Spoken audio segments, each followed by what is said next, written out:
and welcome to the walkthrough of my Sinatra portfolio project. My name is Lisa, and for this portfolio, I have built a Sinatra course management app. So this app is built with Sinatra with Active Record as well as SQLite 3 as database management. As you can see in this repo, I have included a README with details on how to use this app, from downloading to running the bundle install and starting up a server using Shotgun, as well as some information on the model classes and how any other developers can contribute to this repo and the license. So let's get started. In this file, just to walk through the general file layout, let's go to my editor. So in the app, I follow the MVC model, and there's model section for the three classes I have: course, user course, as well as user. In the view and the controller, I have three different ones: application, course, and user.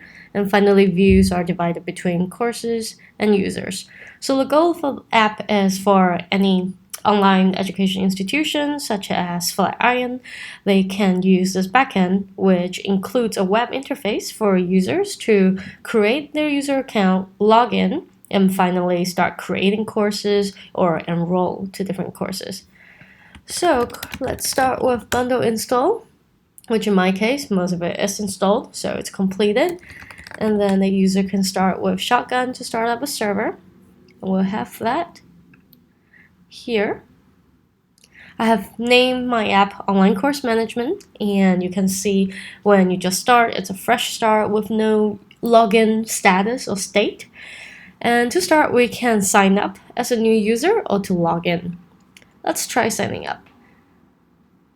So if we sign up, you will see that there's different fields, and some of them are required. For example, username is required, and here it will have a red line to indicate to the user that name. So let's start with my name, Lisa. So for example, we need the email. So again, if the user doesn't complete it, there is a note and validation. All right, so let's call it lizh@example.com. And finally, password. And here you have two options. As a new user, you can just select if you are an instructor or if you're not. For now, I'm going to say I'm a student, so no.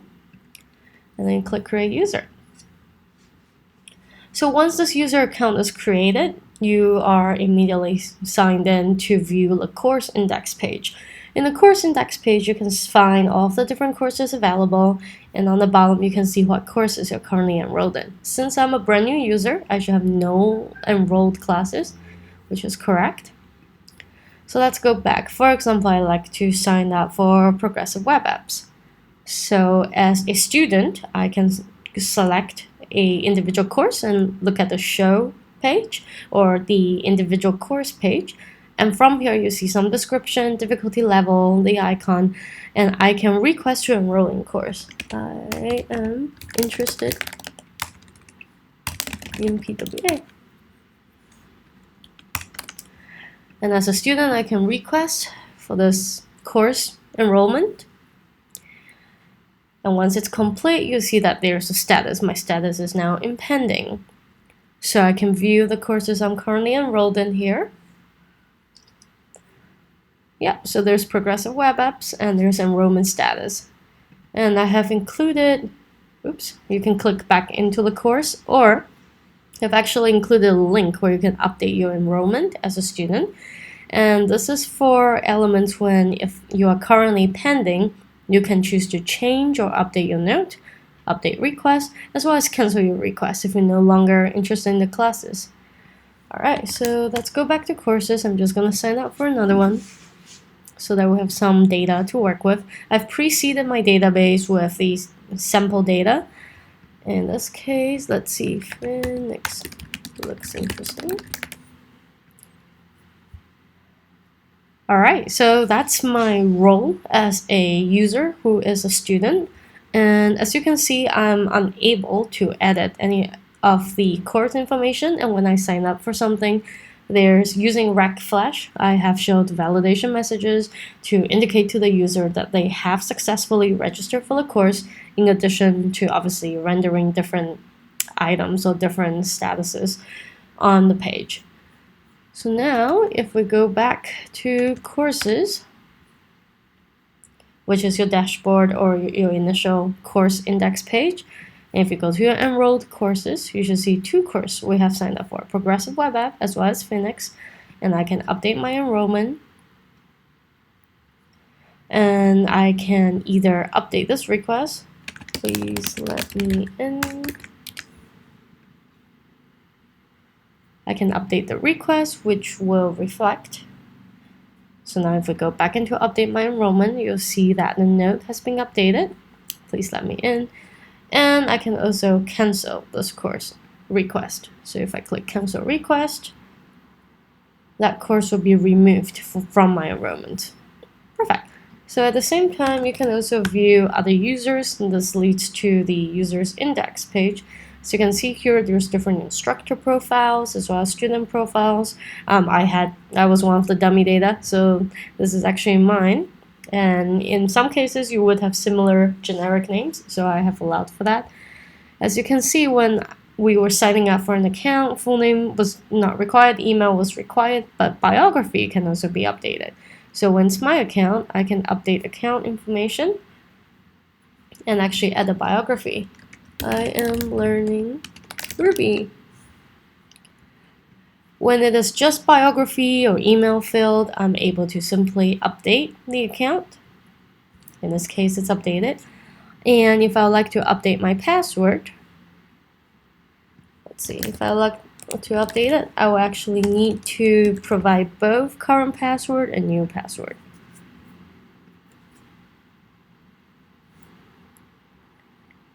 In this case, it's updated. If I'm going to use a password with no current password, it should give me an error message to indicate I have failed. Aha, so that's one thing that's missing, which I'll need to go back and add. Alright, so if we go back to the users page, and if you click on another user that's not my account, for example an instructor's profile, you'll see that there's no edit link and you're unable to add it. Even if you're trying to do it directly in the URL,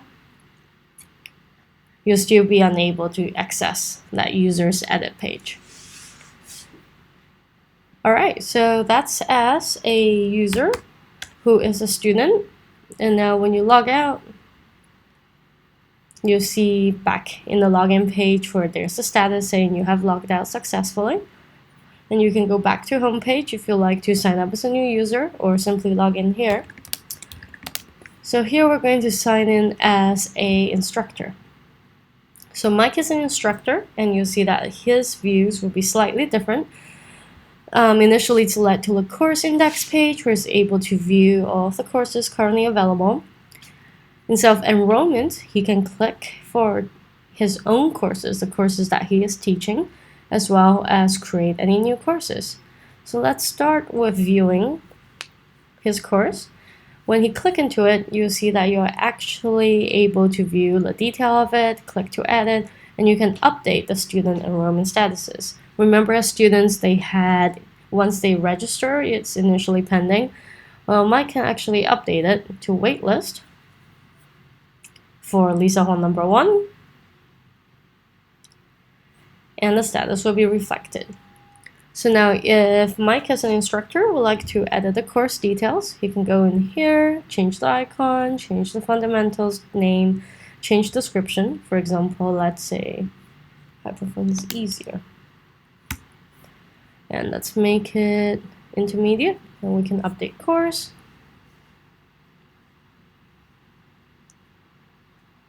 This is now reflected, it's intermediate, and you see the description has been updated. And there's also a note to let the instructor know that he has successfully edited the course. So now, let's go back to courses. Mike only has one course, and you'll see that if he goes into Eddie's course, someone else's, another instructor's, it will show that he is not authorized to edit this course. Even if Mike tries to go in there, he's unable to. It just revert back, and it actually gives him an error message saying, "You're not an instructor for this course." Wonderful. So let's see, as a user, as an instructor, again, the user section is similar. If it goes to the user's page, he's able to view other people or other students' profile, other instructors' profile, but he's unable to edit. There's no edit button. But if he goes into his own profile, again, he is able to update update account information. Yep, so that's pretty much the app. And I have used the MUI CSS kit to style my app so that it's more interesting to look at, and also with some colors and different buttons that's already built in. So it was very easy to style this app. And we can log back out.